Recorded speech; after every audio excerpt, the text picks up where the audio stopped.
How's it going, everyone? I'm Keegs, and welcome back for my review of Act 2 of Vox Machina. This is going to include a review of episodes 4, 5, and 6. If you would like a spoiler-free review, you can click up here to see my last video where I talk about the overall show and how I like it. But this show has confirmed for me now after 6 episodes that it is awesome, and I'm so excited to talk about it. So we're gonna hop straight into spoilers to talk about all the really fun details of these last 3 episodes. If we remember where episode 3 left off, it was Percy had just seen the vampires that killed his family. He got really angry, and then the whole party fought, and then the king arrested all of the party members. Now, episode 4 starts off with the sentencing, which is essentially Lady Laura stepping in and telling them to go on house arrest until they clear these matters up. I'm glad Lady Laura recognized that the king was being kind of overly brutal to them for no reason, and she went to go figure out what was happening. And then in the house, when they're trapped there or under house arrest, they get attacked by all these ghosts, and these ghosts can't be harmed unless they're in the presence of light.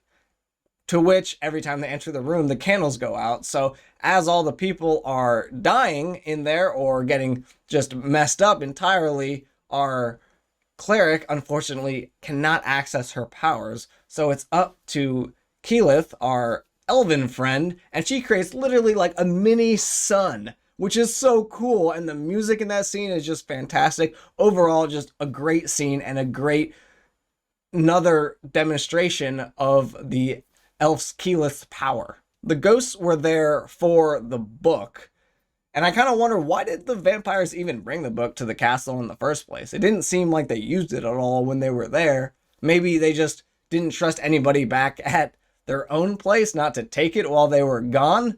I just don't really understand why bring it other than to accidentally lose it. The grunts' deaths in this show are just so brutal, and every time they encounter a ghost, they like explode with blood. You got arms and limbs breaking, and it just reminds you how dangerous this world is. And I think that's a great thing, because the players often need to feel that danger even with smaller minion type characters and not just the big bad boss, because otherwise it could get a little stale if they just walk in and destroy everything. But don't get me wrong, there are definitely moments where they should walk in and destroy everything, and it makes for some of the most fun, memorable moments, but you want to have them few and far between, otherwise it just gets a little tedious. Going back to Keyleth, though, from these last episodes, she is really powerful, but it is confirmed for me that she is definitely holding back. And I wonder if that's part of some tragic backstory where she once unleashed all of her power, and then a bunch of people ended up dying, or she accidentally killed someone, and now she's afraid to go all out again. So I'd like to see a little bit more of that. She said in this last 3 episodes that she couldn't go back to her home until she's completed her quest, which is essentially just to prove herself. And I wonder if she has a specific quest with that and something she's supposed to do, or if it's one of those things where she's just like, you know, I feel worthy, I've done a lot, and now I can go back because I feel worthy. So I guess we'll see in some of the upcoming episodes as to a little bit more about that quest she's on.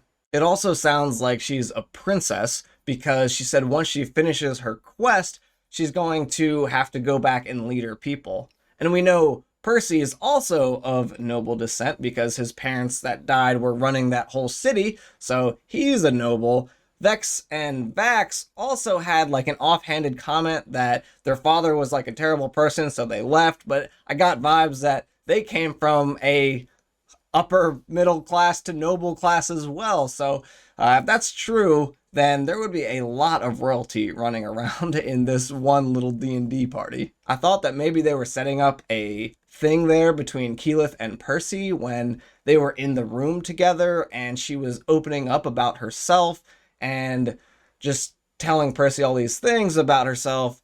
But then in like episode 5, it kind of set up a thing between Keyleth and Vax. So I don't know if they were trying to set up a thing with either one or not, but I wonder why Vex was so jealous there of Vax and his thing with Keyleth. It sounds like they've been burned by people they trust before, probably most notably their father. Those dogs, if you could even call them dogs, were really creepy, and I didn't recognize what kind of creatures they were. So if somebody knows what kind of creatures they were, please let me know down in the comments. I assume they're a monstrosity of some kind, but I didn't recognize them right off the bat, so I'd be interested if anybody else knows what they were. And it's a shame that they lost their healer going into that battle with her going back to the temple to, reestablish her connection. Once they got to the town, I assumed, since those vampires had taken over, that it was going to be really messed up. And I wasn't wrong. It was really messed up. And they also had some Attack on Titan vibes hardcore in there, with them those giants breaking open the house and then eating people and crushing them, and the people standing no chance against those guys. So that's definitely the vibes I got from that. I love seeing them make a plan, and each person stepped in and said how they specifically would handle it, and it just speaks really true to how your party is thinking of ways that they can help. So that was fun. They obviously went up with something simple, but then they were like, let's split up. And I about died laughing when the gnome said, has splitting up ever worked for us? And I just thought that was so funny, because in D&D, splitting up the party is the easiest way to get a total party kill, because when the DM is making these encounters, he's making them for the party. So if you go in at less than full strength,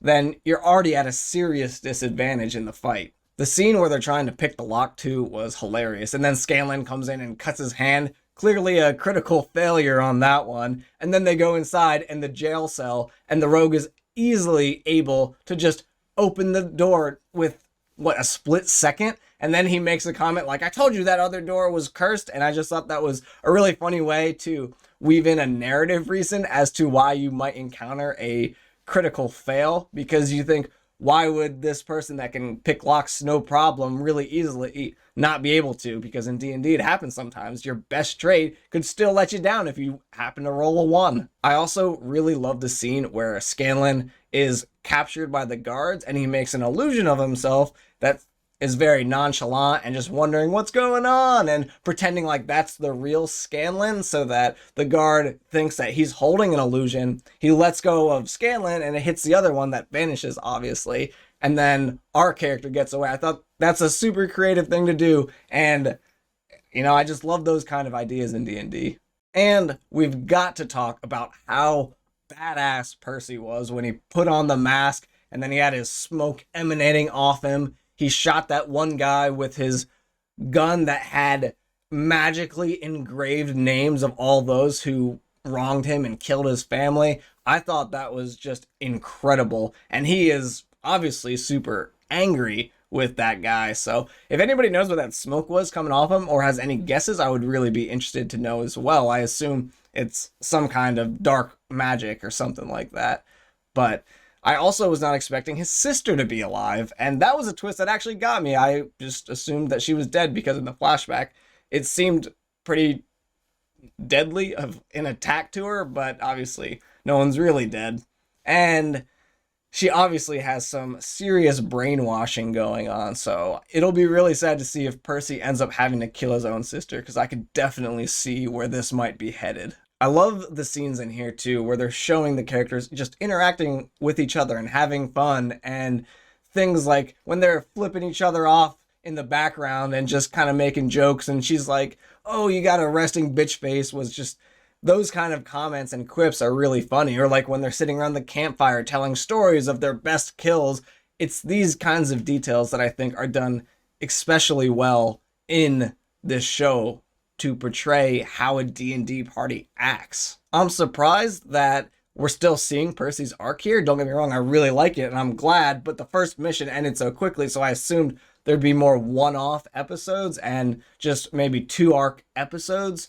But clearly this is a season-long thing, and I am really excited to see where it goes. Let me know down in the comments what your favorite parts of these last 3 episodes were and where you think the show is going. But I'm Keegs, and I will catch you all next week for Act 3, talking about episodes 7, 8, and 9.